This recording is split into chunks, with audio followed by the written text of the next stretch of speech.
Ketika di malam tertentu, tepatnya malam Sabtu, anak itu sakitnya itu spontan kayak ketakutan yang membuat Pak Bagong teriak-teriak datang ke rumahnya Pak Omar. Minta tolong kalau anaknya Pak Bagong itu dalam keadaan udah kayak sakaratul maut.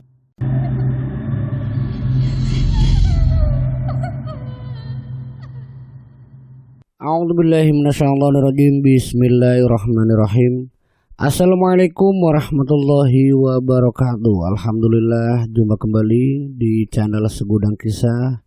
Semoga semua sahabat channel Segudang Kisah dimanapun Anda berada, yang ada di luar negeri, di Nusantara, dari Sabang sampai Merauke, semoga senantiasa selalu dalam lindungan Allah Subhanahu wa taala, dicurahkan segala keberkahan yang sehat walafiat, dilancarkan rezekinya, dipanjang umurnya, dan dimudahkan dalam segala urusan. Amin amin ya robbal alamin. Untuk kesempatan kali ini di channel Segudang Kisah akan menyajikan sebuah kisah misteri yang tentunya untuk kalian semua sahabat channel Segudang Kisah. Dan untuk lebih menjadi penyemangat kami di kru tim channel Segudang Kisah, tentunya kami butuh subscribe, like, dan juga komentar dari kalian, kritik dan saran juga, sehingga kami selalu berusaha untuk menjadikan cerita-cerita di channel Segudang Kisah ini jauh lebih menarik dan lebih baik.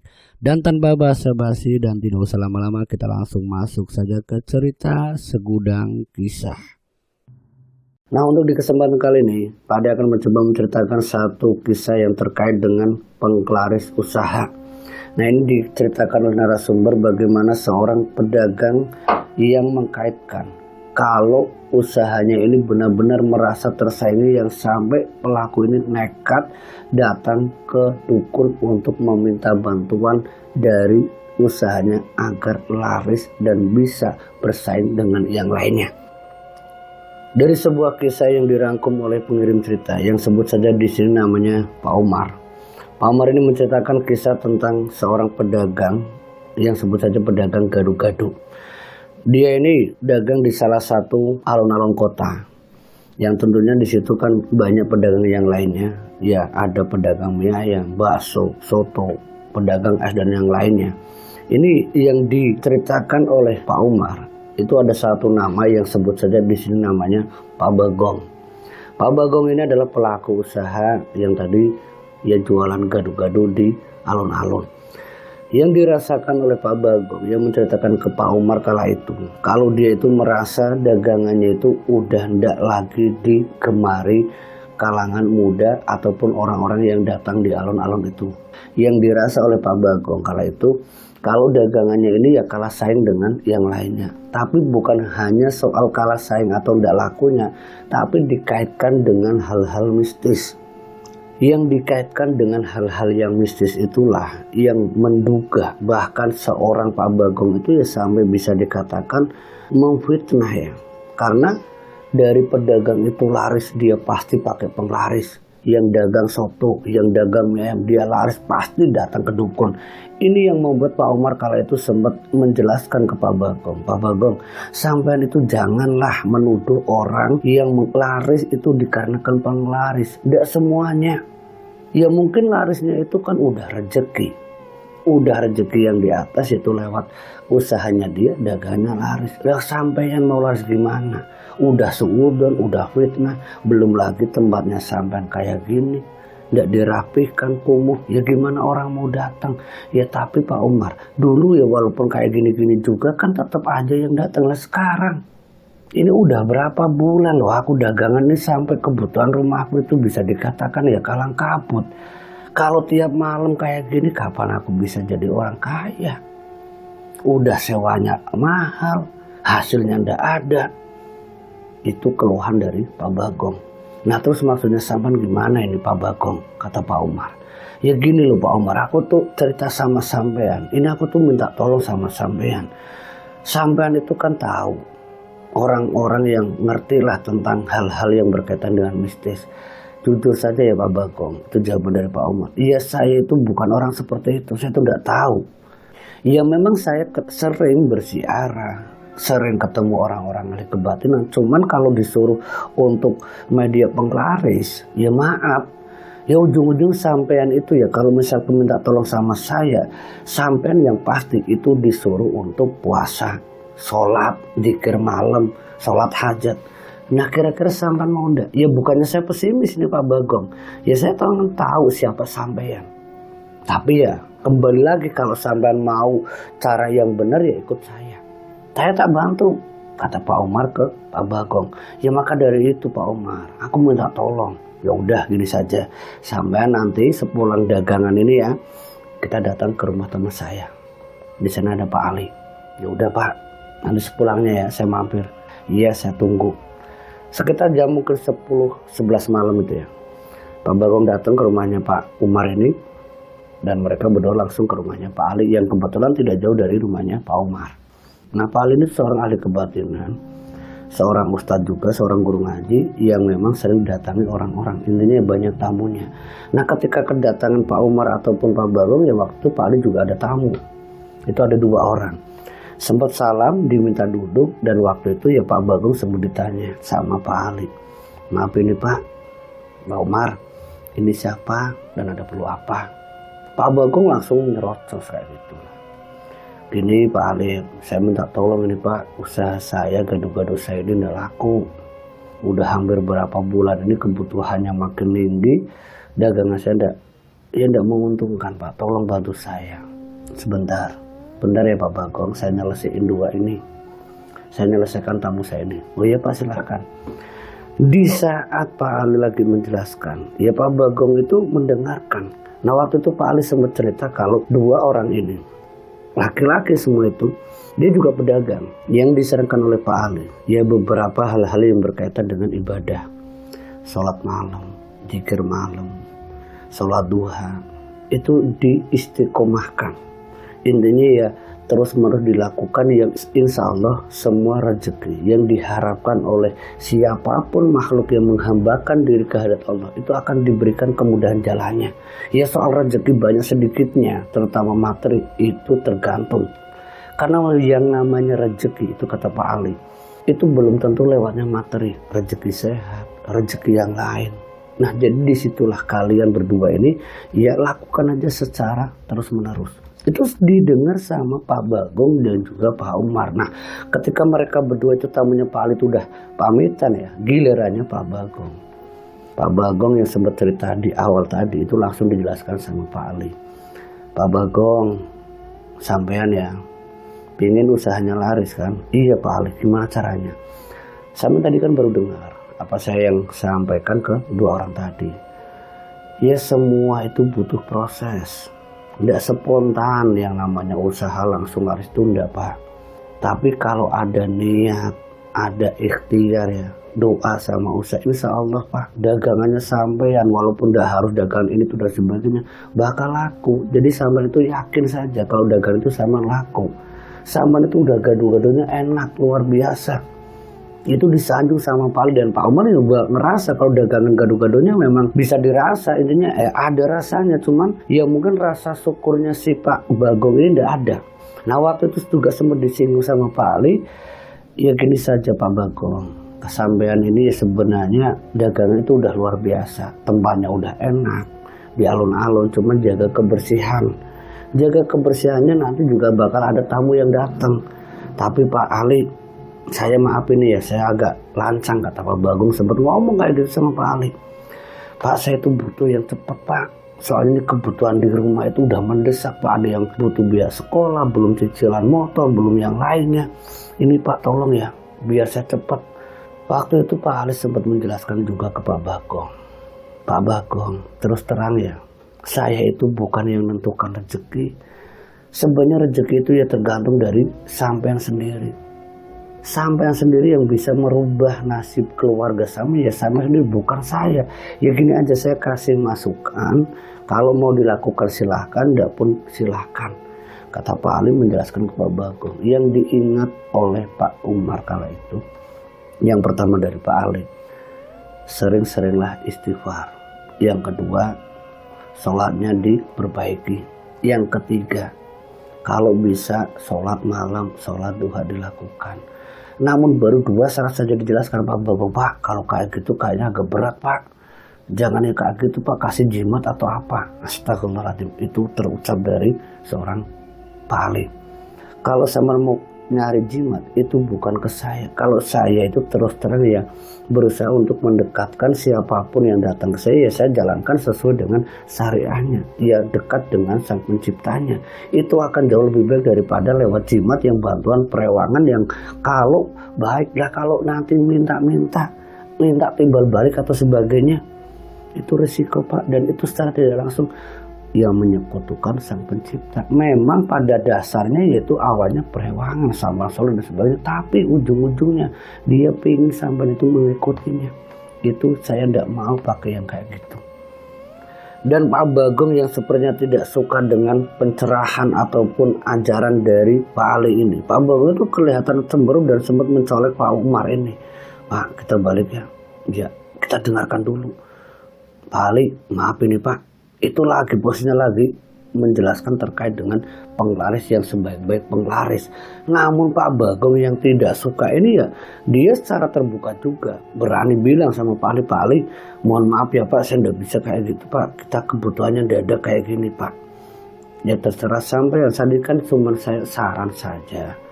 Ya pokoknya ya lebih baik ya kalau bisa ya dekatkan diri sama sang pencipta. Itu aja pesan saya.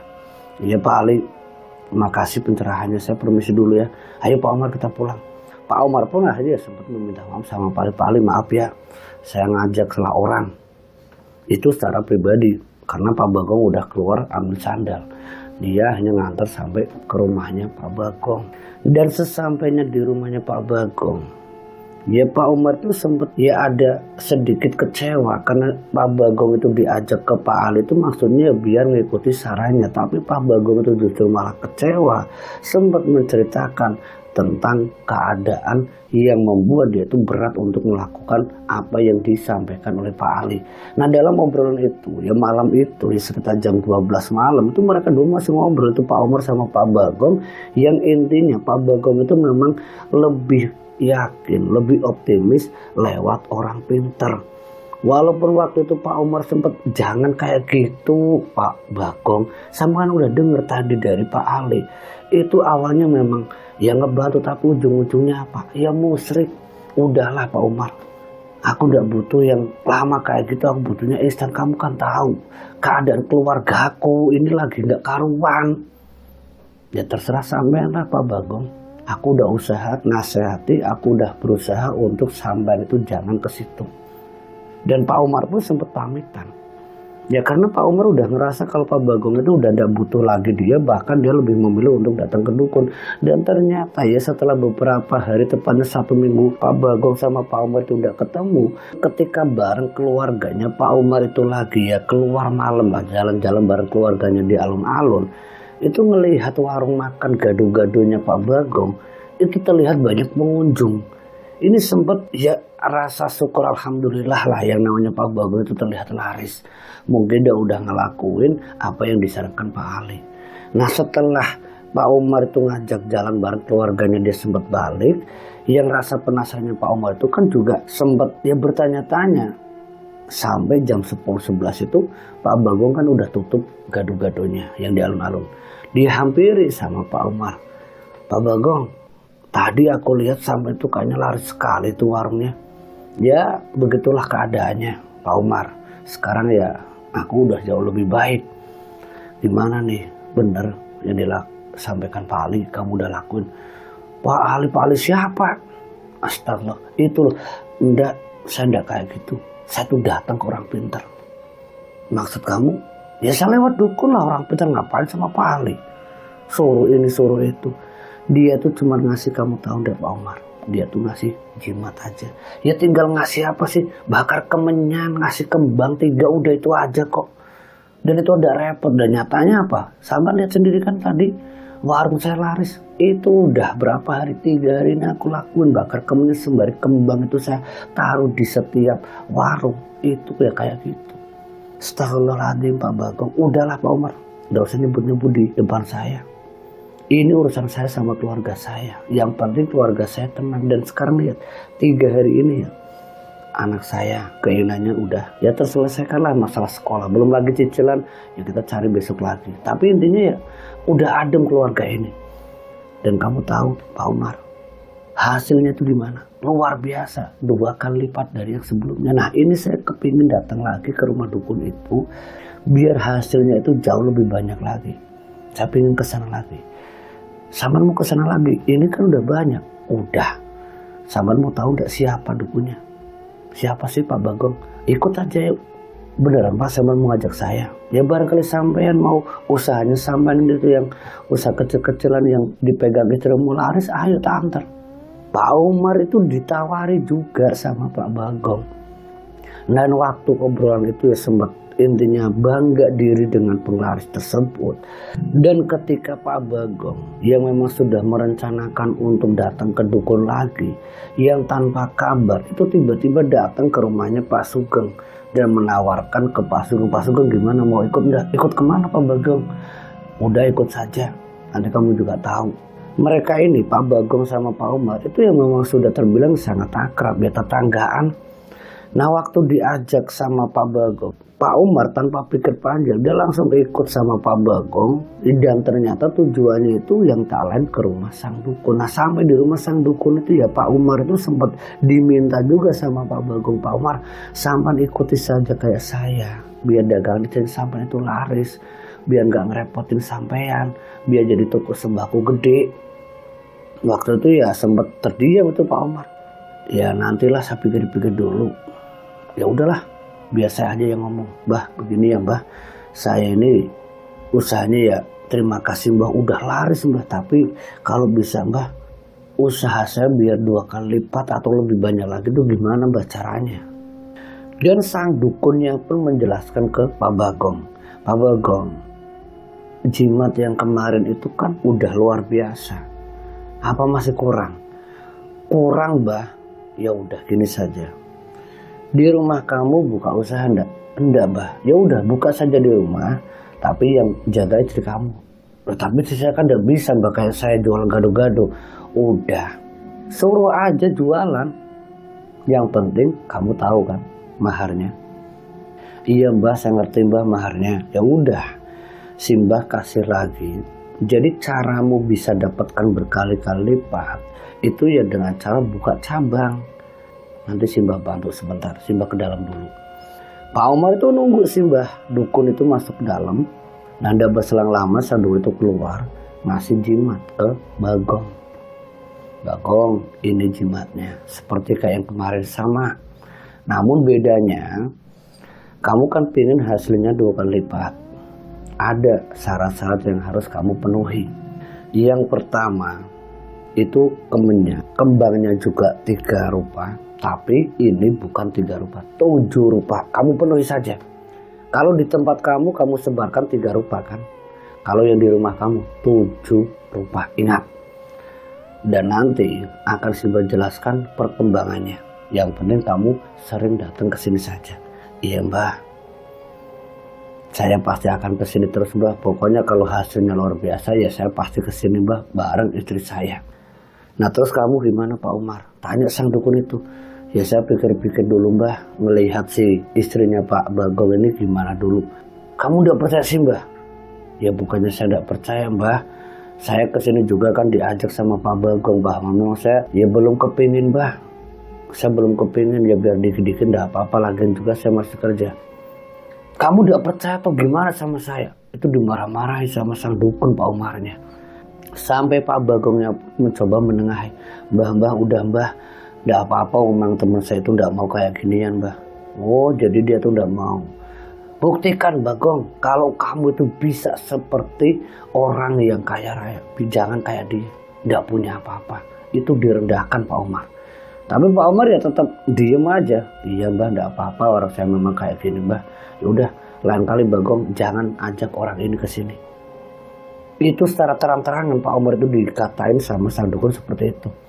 Setelah apa yang diberikan sang dukun, yang paling jimat dan juga berbagai syarat termasuk ya ada pantangannya juga, si Bagongnya itu ngasih uang mahar yang lumayan banyak, gede loh jumlahnya, ya ukurannya jutaan lah. Mereka berdua hanya pamitan ini, Pak Bagong sama Pak Umar pamitan.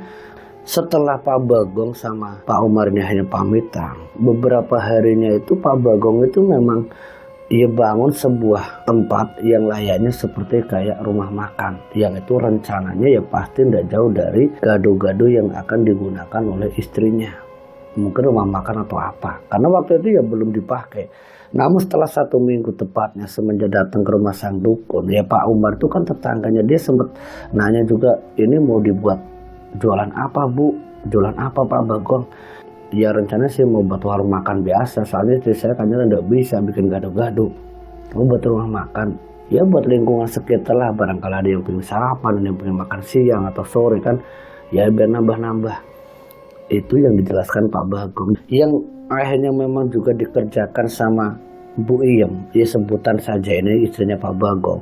Itu memang buka warung makan setelah ya bangunan itu jadi kurang lebihnya 4 hari dibangun. Ya memang agak lama karena ya dibangun itu kayak permanen. 4 hari udah jadi rapi semua, dengan ya bawahnya itu udah pakai plester keramik. Pokoknya dibuat itu serapi-rapi mungkin. Memang tampilannya luar biasa itu dari luar. Dan semenjak Bu Iem buka warung makan itu, dengan apa yang dilakukan oleh Pak Bagong yang memang sesuai dengan cara dari sang dukun, itu memang pakai media bakar kemenyan sama kembang 7 rupa itu. Dan itu memang jelas ada beberapa kembang itu ditaruh di setiap pojok rumah makannya. Di luarnya, bukan di luarnya, terutama di bagian belakang itu pasti ada. Dan hasilnya ini yang diceritakan oleh Pak Umar terkait dengan Pak Bagong sama Bu Iem, itu Pak Bagong ya hasilnya juga jalan 2 kali lipat, dan Bu Iem itu hasilnya berkali-kali lipat. Itu jauh lebih banyak daripada gado-gado yang dijual sama Pak Bagong. Nah keduanya jalan secara signifikan ya drastis. Ya tentunya Pak Bagong semakin sombong. Dan dia selalu memamerkan kekayaannya ke Pak Umar. Lihat Pak Umar, ini saya sekarang udah sukses, gado-gado lancar, saya udah punya karyawan. Lihat rumah saya udah direnovasi, rumah makan udah ada karyawannya. Nggak kayak kamu, sembako dari dulu kayak gitu aja. Iya Pak Bagong saya ngerti, ya tapi kan ya udahlah, nggak apa-apa, itu urusannya sampean. Itu sekitar 3 bulan berlalu semenjak Pak Bagong sama istrinya gunakan media penglaris yang dibantu lewat jimat. Namun dari apa yang dialami oleh Pak Bagong dan Bu Iem, yang mungkin ini belum ada tanda-tanda seperti kayak timbal baliknya, ya mereka menikmati kesuksesannya. Kurang lebihnya tuh hampir 1 tahun. Nah ketika hampir 1 tahun, tepatnya 3 minggu, salah satu hal yang mungkin ini sudah saatnya ya, Perewangan itu minta jatah.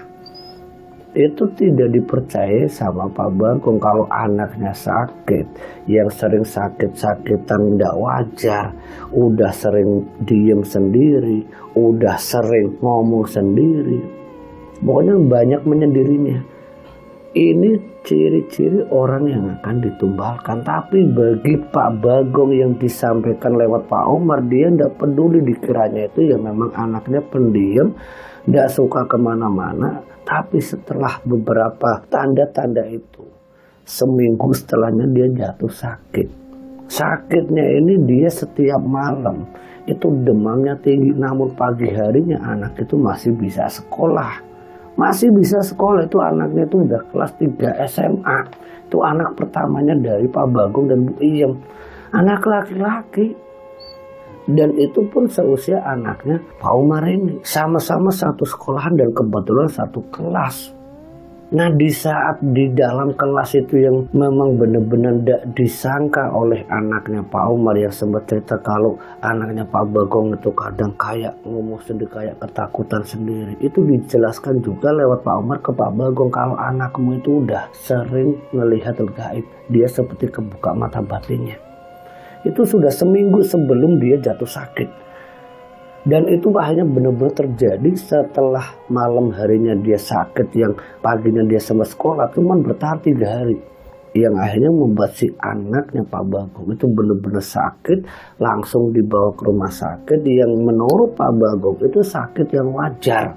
Padahal ya secara logikanya menurut Pak Umar itu udah ada tanda-tanda kalau anak itu kayak mau dijadikan tumbal.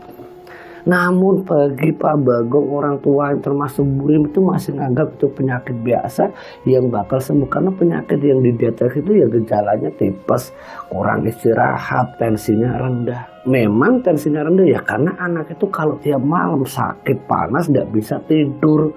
Ya karena ini udah kebuka mata batinnya dan juga memang udah ya jalanlah daripada iblis untuk mencari tumbal itu.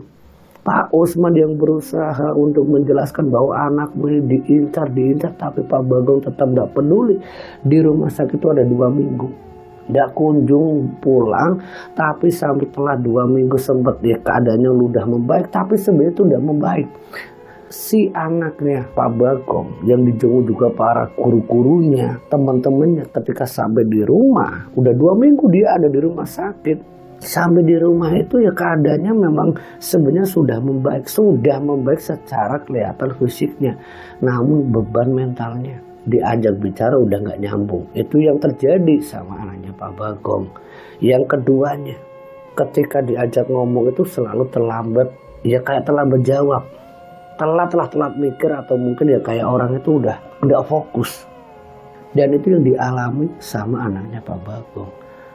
Dan keadaan yang menurut Pak Bagong kalau anaknya udah mulai membaik, nyatanya ketika di malam tertentu, tepatnya malam Sabtu, anak itu sakitnya itu spontan kayak ketakutan yang membuat Pak Bagong lewat anak yang masih kecil teriak-teriak datang ke rumahnya Pak Umar jam 9 malam. Minta tolong kalau anaknya Pak Bagong itu dalam keadaan udah kayak sakaratul maut. Matanya membelalak ya. Sembari tersengal-sengal udah kayak ya orang bukannya kesurupan masih mending, itu udah kayak sakaratul maut. Sampai Pak Umar pun bareng anaknya yang itu temennya juga minta datengin Pak Ali. Ketika Pak Ali datang itu udah terlambat, anak itu udah meninggal. Jam setengah 10 kurang anak itu meninggal. Anaknya Pak Bagong. Nah di saat Pak Ali yang terlambat datang itu ya sempat bilang sama Pak Umar, ya wallahu alam, sepertinya anaknya Pak Bagong ini meninggal tidak tenang. Tapi ya kita hanya bisa berdoa semoga nanti besok pemakamannya kita bisa mendoakan agar anak itu ya sesuai dengan kembalinya dia di alam barzah. Jangan sampai dia itu di tempat yang salah selain alam barzah, karena jasadnya yang udah meninggal ya semoga bareng ruhnya juga di alam barzah. Sampai Pak Umar pun ketika mendapat bisikan dari Pak Ali ini yang secara memang yang pribadi, Pak Ali setelah anak itu meninggal ya sempat doa Yasin tahlil itu di rumah Pak Ali. Ini kejadian yang aneh lagi di rumahnya Pak Bagong ketika Pak Ali, para warga, Pak Umar dan salah satu anak yang udah gede ini ngaji itu di rumahnya Pak Bagong itu kayak ada yang gak terima, itu timbul suara ya kayak geraman hewan buas, barang itu kayak berjatuhan. Itu benar-benar nyata di saat anaknya Pak Bagong itu meninggal dan didoakan belum dimakamkan. Dari kejadian yang janggal itu ya bisikannya Pak Ali ke Pak Umar ini memang seperti nyata kalau anak itu seperti meninggal tidak tenang. Sekitar jam 1 dini hari ya Pak Umar pun sempat pamitan sama Pak Bagong, Pak saya mohon maaf Pak, saya permisi, gantian sama yang lain. Pak Umar balik sama anaknya termasuk Pak Ali. Nah mungkin jenazahnya si anaknya Pak Bagong itu ya dijaga sama keluarganya ataupun para warga yang lain. Nah esok harinya Pak Umar yang bersama Pak Ali dan warga lainnya itu melayat jenazah anaknya Pak Bagong. Dari apa yang diceritakan oleh Pak Ali yang memang dia seorang praktisi, sempat mengatakan jenazahnya itu nanti pasti akan diambil oleh perewangan yang tahan pesugihan ataupun siluman. Nah waktu itu Pak Umar diminta sama Pak Ali dan juga teman-temannya Pak Ali itu berpikir ketika jenazah itu keluar dari keranda hendak ditaruh ke liang lahat, itu melihat banyaknya segerombolan siluman yang hendak membawa sukmanya. Wallahu a'lam bisa itu cerita dari Pak Ali dan teman-temannya yang ahli kebatinan, yang secara tidak langsung setelah jenazah itu dimakamkan itu sempat diceritakan juga sama Pak Ali yang intinya gini, apa yang disampaikan Pak Umar, Saat jenazah itu hendak dikeliang lahatkan, sosok siluman-siluman yang mungkin perewangan dari bapaknya atau siapa itu berusaha untuk mengambil sukmanya atau ruhnya agar tidak di alam barzah. Mungkin kejadiannya seperti kayak jenazah itu berubah jadi kedebok pisang. Mungkin seperti itu. Karena yang diceritakan oleh Pak Ali ke Pak Umar ini terkait dengan jenazah yang saat dimakamkan itu berusaha disatukan arwah sama jasadnya. Itu dileang yang membuat sosok siluman itu sangat murka. Nah murkanya itu juga sempat ditanyakan sama Pak Umar lah, terus gimana kalau perewang itu tidak terima? Ya dia pasti akan meminta ganti. Nah, siapa? Ya tentunya pelaku.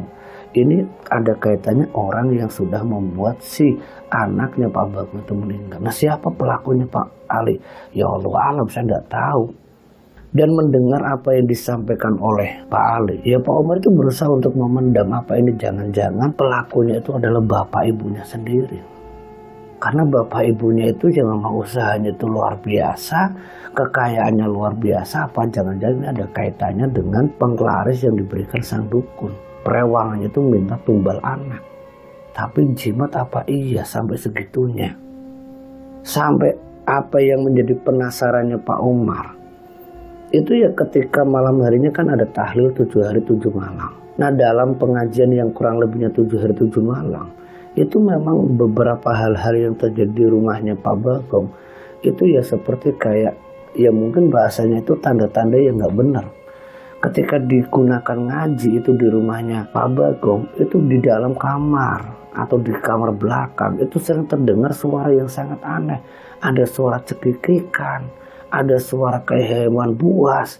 Itu padahal kan tidak mungkin kalau di dalam rumah Pak Bagong itu ada sosok-sosok yang gak pasti ya, sosok penampakan sosok setan itu.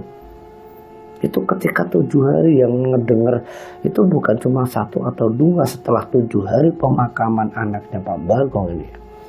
Pak Umar itu datang ke rumahnya Pak Ali menanyakan apakah mungkin ini pelakunya bapaknya. Maksud kamu Pak Umar?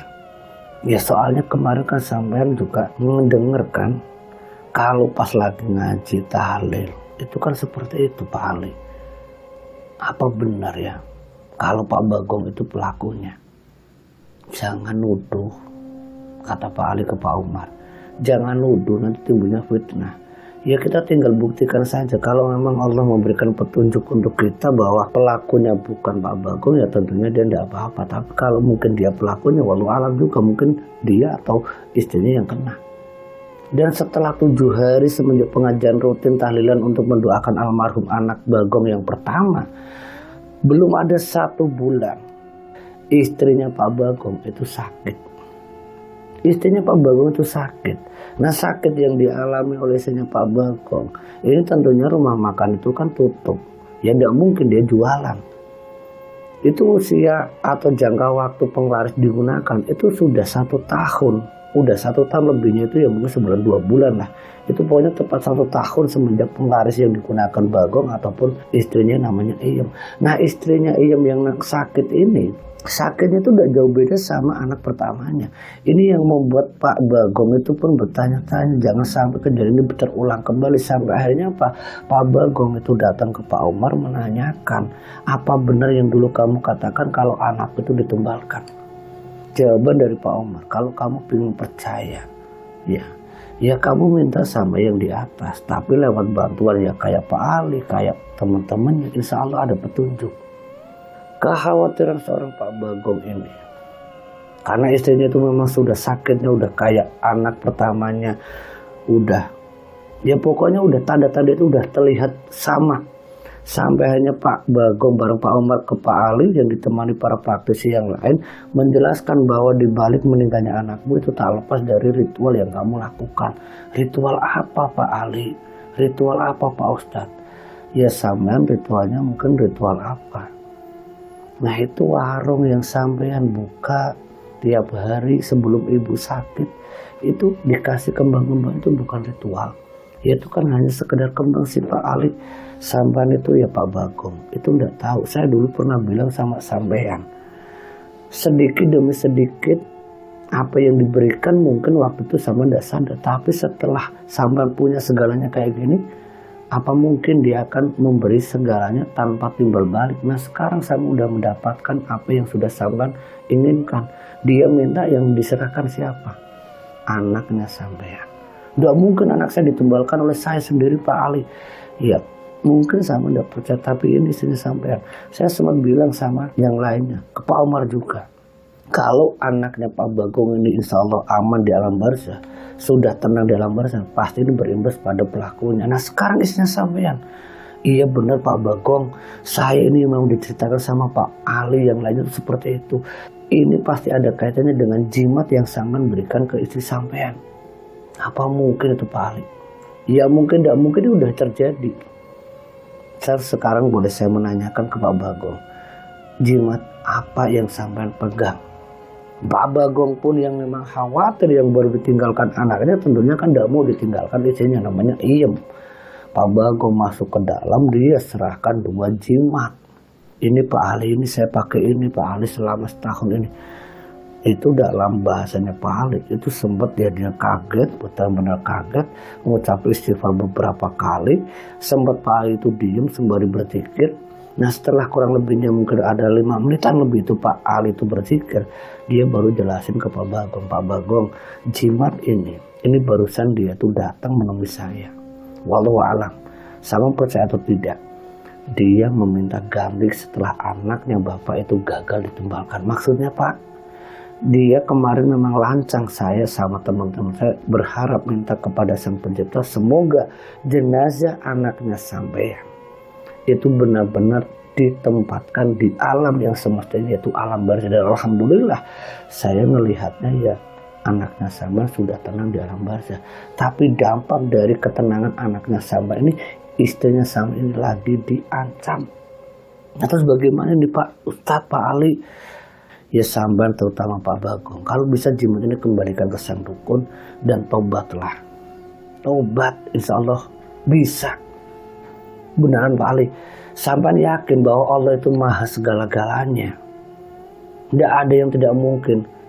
Ya udah Pak Ali, tolong Pak Omar ya temani saya ke rumah dukun itu, saya mau kembalikan ini. Bareng Pak Omar ditemani itu Pak Bagong, diserahkan. Tapi saat menyerahkan jimat itu, sang dukun itu benar-benar kecewa sama Pak Bagong. Kamu sudah dapatkan segala, sekarang mau serahkan ini. Saya terima, tapi ingat akan ada petaka setelah ini. Camkan itu. Iya Mbak, saya permisi Mbak. Iya permisinya itu memang karena keadaannya Pak Bagong kala itu ya istrinya itu lagi dalam keadaan diancam. Yang ngancam itu bukan ngancam gimana, ngancam tentang kematian yang tak lain dari iblis. Walau alam bisa waktu itu ya Pak Omar itu Pak Bagong itu bergegas sampai di rumah yang dijaga istrinya, tetangganya, sampai akhirnya diketahui secara umum kalau Pak Bagong itu memang gunakan penglaris. Nah lewat beberapa warga yang kala itu merendoakan Iem, yang dibantu Pak Ali dan juga temannya yang lewat ruqyah. Bu Iem itu ya secara sadar dia bilang ini Bu Iem yang dalam keadaan diawasi sosok siluman atau jin dan sejenisnya, itu sempat merasakan kalau dia itu kayak dirasuki. Itu Bu Iem itu kelihatan dia dirasuki, berani nantang Pak Ali dan sebagainya. Itu udah tidak kenal Pak Bagong, suaminya sendiri udah dikenal, anaknya pun udah dikenal. Itu Iem ketika di ruqyah. Setelah kurang lebihnya hampir setengah jam ruqyah itu dilangsungkan sama Bu Iem jatuh tersungkur. Dia ngeluarin darah yang membuat Pak Bagong itu sempat teriak, istriku bangun Iem. Jawaban dari Pak Ali, Pak Bagong, insya Allah udah apa-apa. Biarkan darah itu keluar, karena itu bukan darah yang semestinya. Maksudnya apa ini kan darah Pak Ali. Itu bagian dari iblis yang sudah terlalu dalam di hati dan pikiran juga jiwa istri Sampean. Insya Allah darah itu udah keluar, berarti sosok iblisnya udah keluar. Tinggal Sampean Pak Bagong, Sampean harus tobat. Kalau Sampean tidak tobat, saya janji Sampean akan diperbudak lagi dan Sampean akan diperalat yang parahnya lagi, ya Sampean akan celaka. Mungkin Sampean tidak apa-apa, anak-anak Sampean itu dari Pak Ali itu kayak bener-bener udah gemes sama Pak Bagong yang memang dia dulu diingatkan tidak mau. Dan Pak Bagong yang diminta tobat hari itu juga, detik itu juga, ketika melihat Iem yang tersungkur dengan darah yang ditangisi anak-anaknya, meminta sama Pak Ali dan para warga itu untuk mendoakan istrinya, dan juga meminta sama Pak Ali, Pak Bagong itu minta dituntun untuk sholat tobat. Dan itu disaksikan para warga kalau Pak Bagong itu sholat tobat yang dibimbing sama Pak Ali secara langsung. Itu benar-benar dilakukan. Dan kejadian setelahnya, ya mungkin ini yang namanya juga penglaris ya, Pak Bagong mungkin bisa selamat, tapi dengan apa yang menjadikan Pak Bagong sukses tak lepas dari penglaris yang pernah dia gunakan, yang paling lewat dukun, perewangan. Nah, usaha yang dikelola oleh Pak Bagong yang awal itu larisnya minta ampun, setelah intinya Pak Bagong sama Iem udah kurun waktunya 1 bulan lebih itu sehat ya, ya usahanya itu ya seperti kayak surut.